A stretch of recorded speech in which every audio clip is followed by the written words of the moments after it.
partes e procuradores. Antes de nós falarmos aqui sobre partes e procuradores, nós temos alguns pontos que são bem importantes aqui e que têm grande chance de serem cobrados na sua prova do TRT Pernambuco, porque foram alterados pela reforma trabalhista. Então a gente vai aproveitar um pouquinho para falar sobre a reforma trabalhista que trouxe algumas modificações muito importantes relacionadas aqui a essas partes e procuradores. Primeiro ponto, pessoal, que eu quero lembrar com vocês é sobre os honorários de sucumbência. Artigo, vou anotar aqui, novo artigo, artigo 791A da CLT.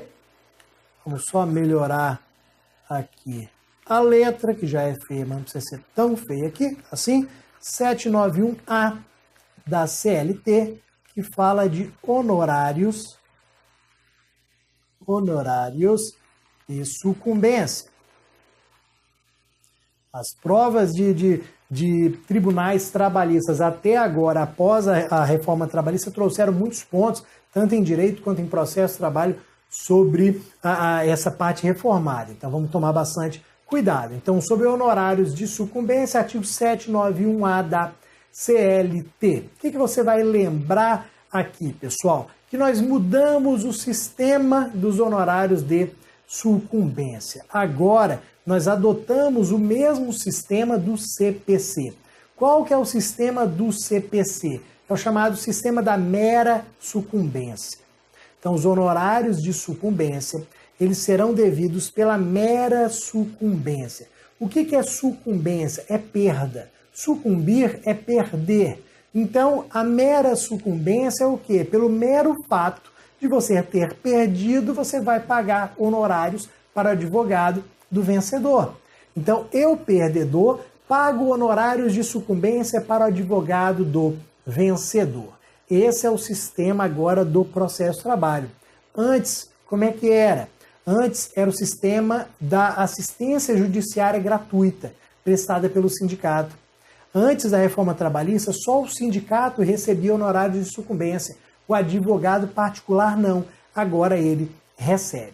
E vejam que esses honorários de sucumbência, eles serão fixados aqui entre um mínimo e um máximo, que é o seguinte, ó.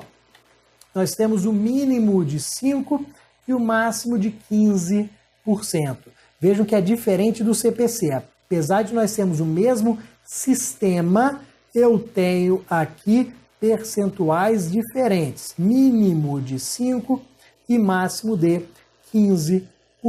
Esses são os nossos honorários de sucumbência, que são devidos pela mera sucumbência. Ok, meus amigos? Outro ponto importante, que sempre choveu em prova e que com certeza vai chover, é o preposto. Preposto, quem é ele? É o representante de uma empresa. Representante da empresa reclamada. É aquele camarada que vai à Justiça do Trabalho representando a empresa. O que você sabia acerca do preposto? Eu vou anotar aqui qual é o dispositivo. O que você sabia sobre o preposto até a reforma trabalhista? 843, parágrafos 1º e 3º da CLT. O que você sabia sobre o preposto até a reforma trabalhista? Que ele tinha que ser empregado. O TST afirmava que o preposto tinha que ser empregado. Na sua prova, o que você vai escrever? Não precisa ser advogado, não precisa ser empregado. Então anote e escreva na sua prova, no dia da sua prova, que o preposto não precisa ser empregado.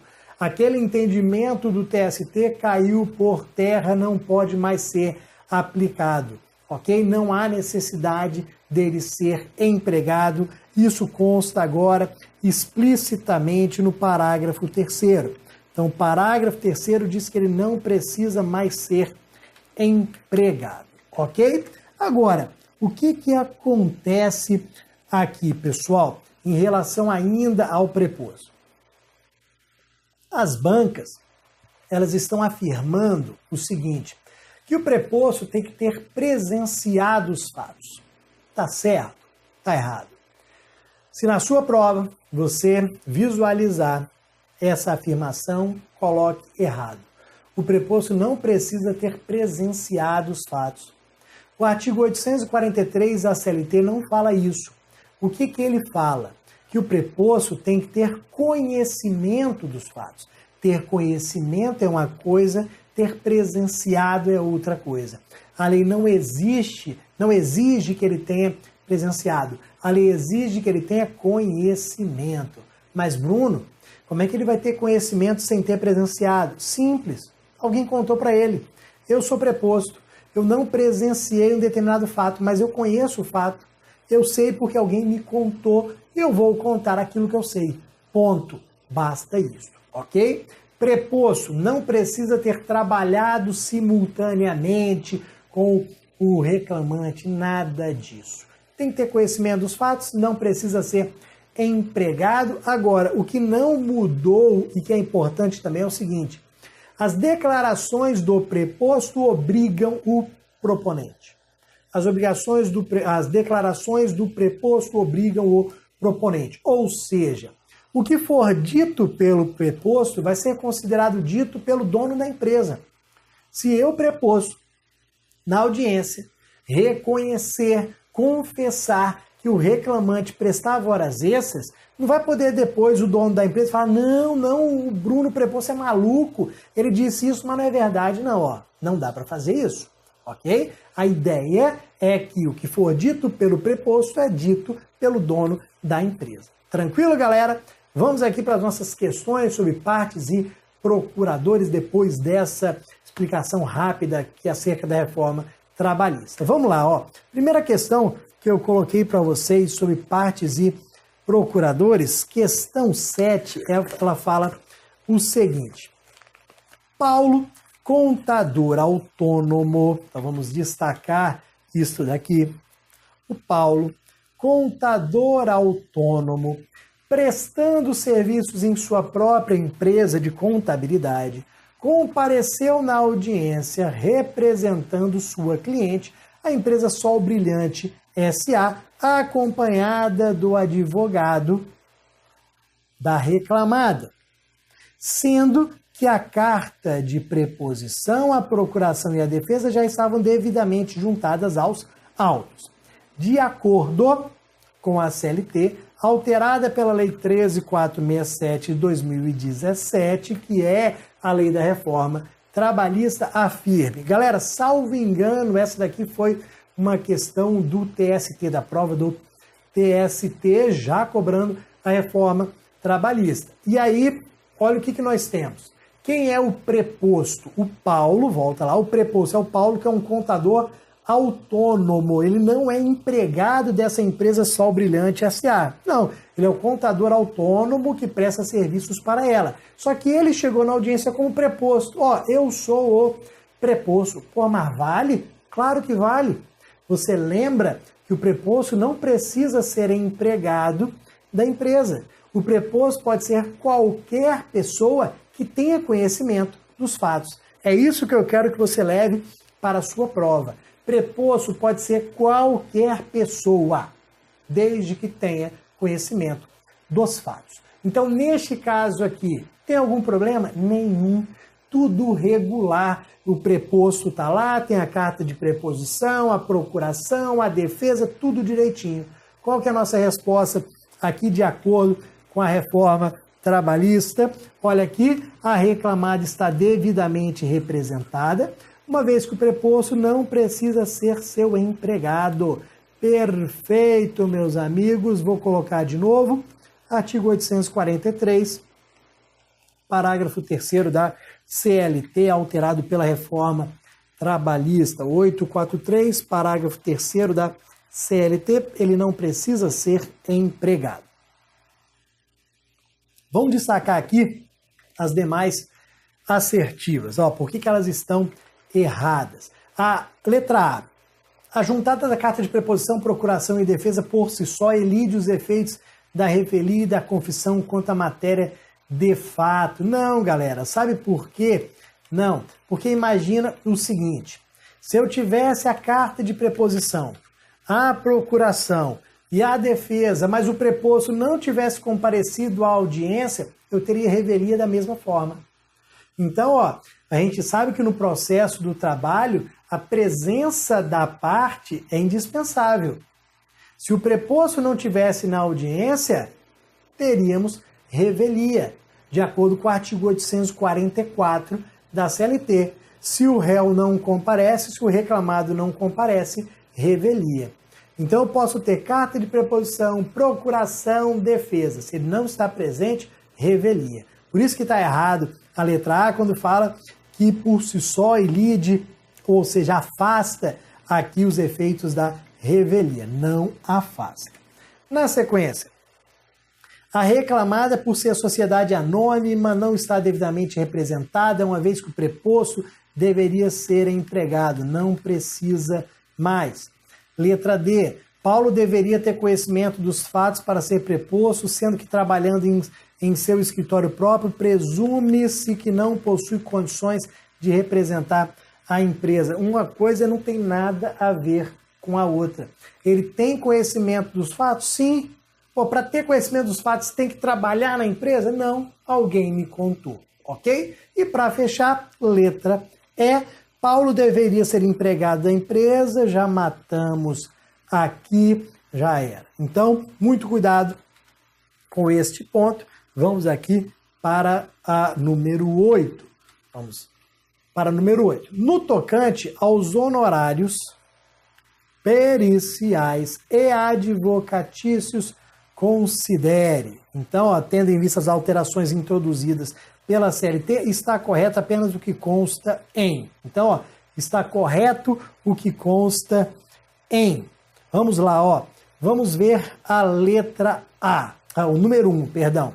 Ao advogado, ainda que atue em causa própria, serão devidos honorários de sucumbência, fixados entre o mínimo de 5 e o máximo de 20. Olha aqui, ó. Já viu o erro aqui. O máximo, como eu falei para vocês, 15%. Então, ó, já temos um erro. Número 1, já era.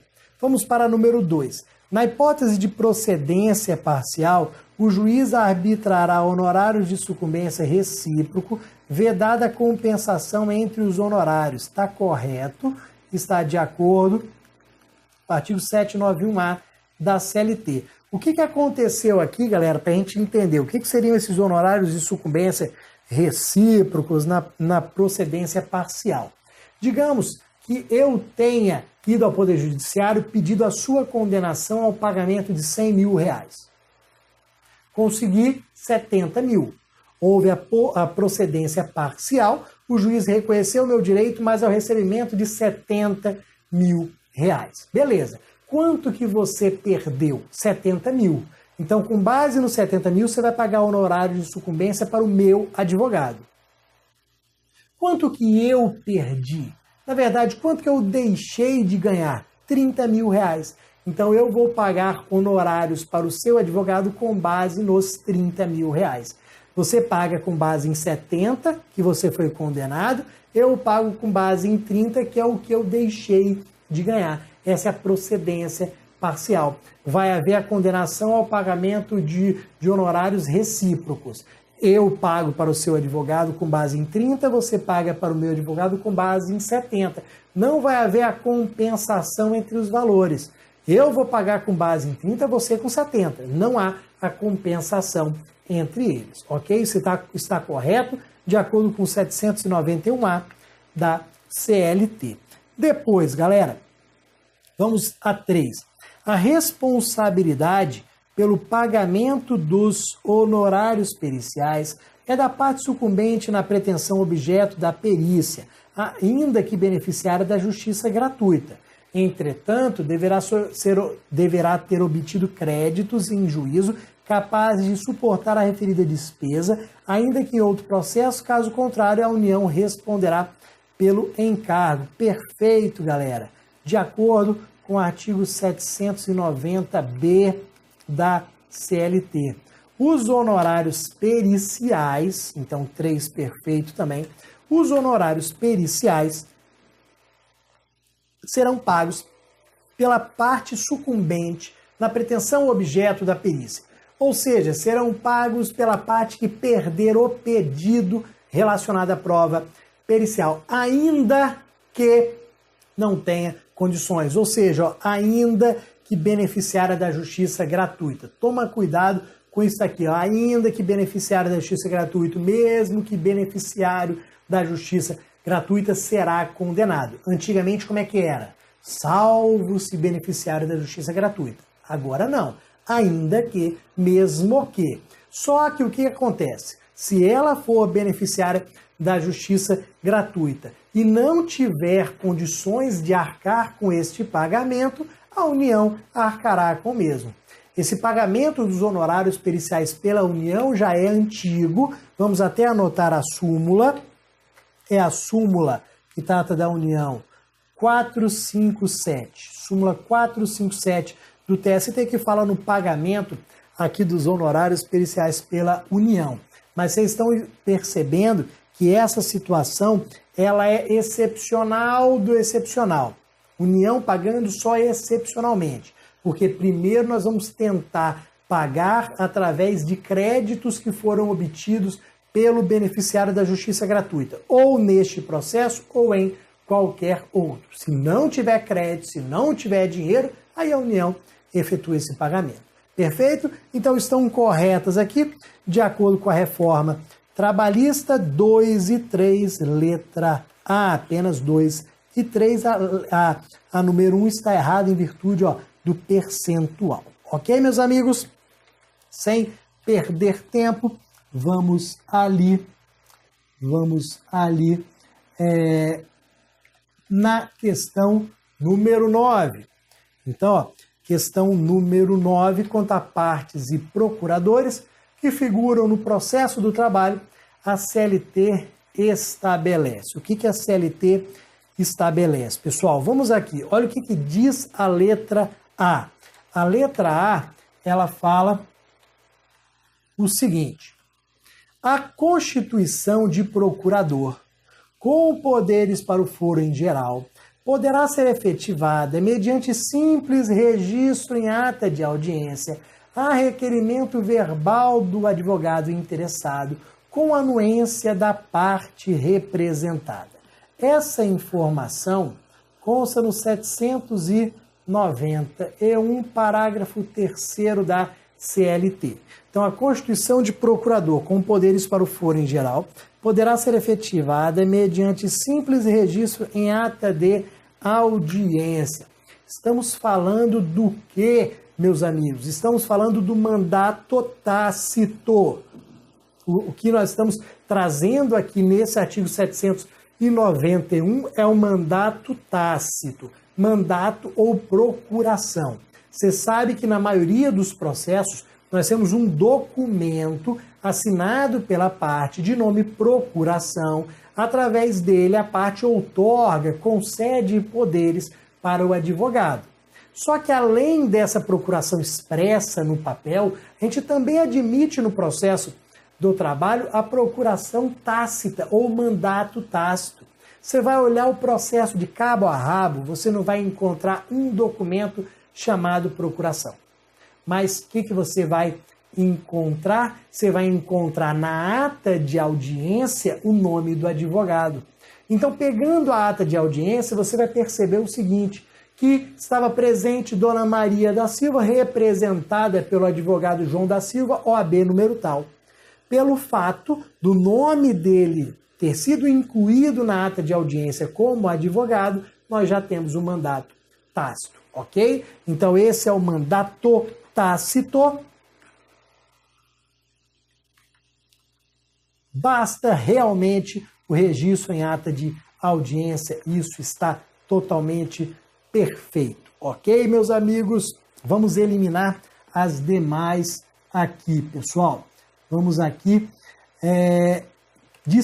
vamos aqui retirar as demais, vamos ver o erro delas. Letra B, o que a letra B está errada? Nos dissídios coletivos é obrigatória a assistência por advogado? Não.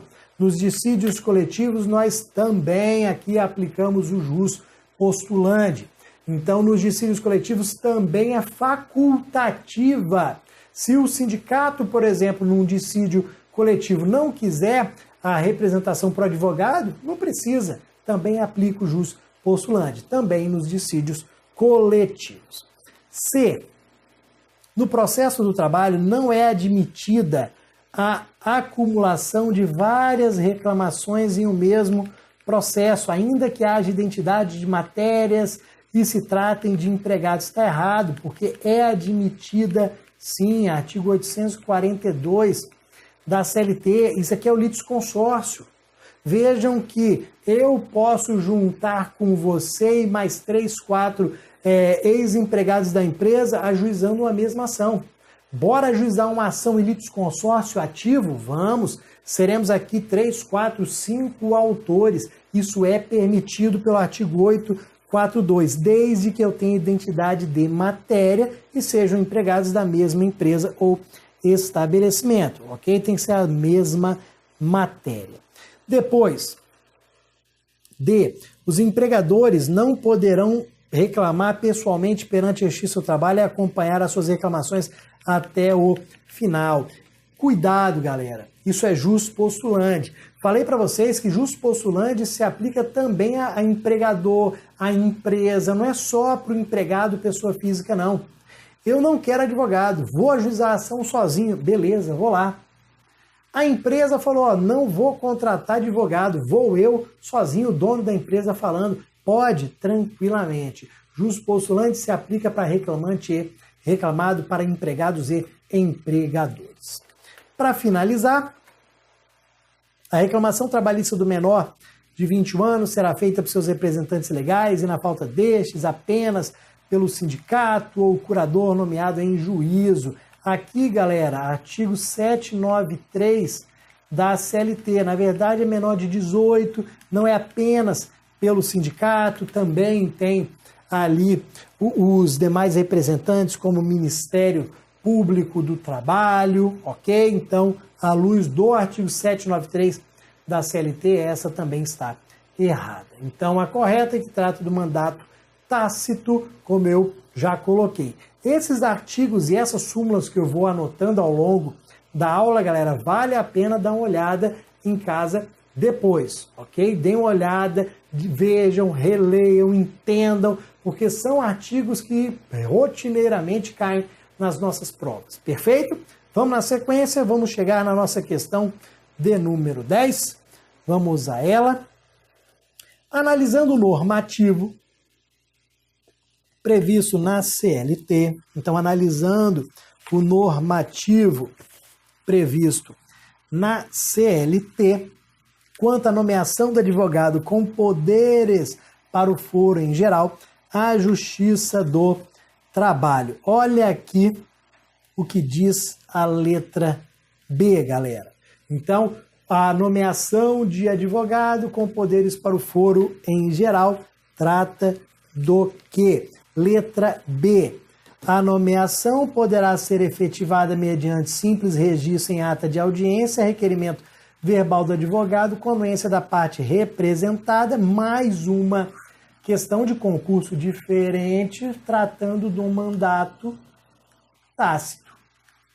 Artigo 791, parágrafo 3º da CLT. Então, novamente, o mandato tácito, ele possui aqui poderes para o foro em geral. Esse mandato tácito confere ao advogado os poderes gerais, não confere os poderes especiais. Os poderes especiais, eles demandam procuração expressa, com assinatura pela parte, mas os poderes gerais são conferidos aqui através do mandato tácito. Por que eu tenho erro nas demais? Vamos lá, galera, para a gente errar, para a gente não errar no dia da prova. Então, ó, a nomeação de advogado, letra A, dá-se pela juntada prévia do instrumento de procuração, com firma reconhecida, tudo errado. Não precisa de firma reconhecida, não precisa juntar previamente, nada disso. Claro, galera, que na maioria das vezes, o que a gente tem? O advogado junta a procuração ali na defesa, Claro, na 99% das vezes a procuração ela é juntada na defesa, na petição inicial, por escrito, mas nós temos que lembrar aqui do mandato tácito. Ela não precisa ser obrigatoriamente prévia, não precisa ter firma reconhecida, nada disso. Letra C, qual é o erro?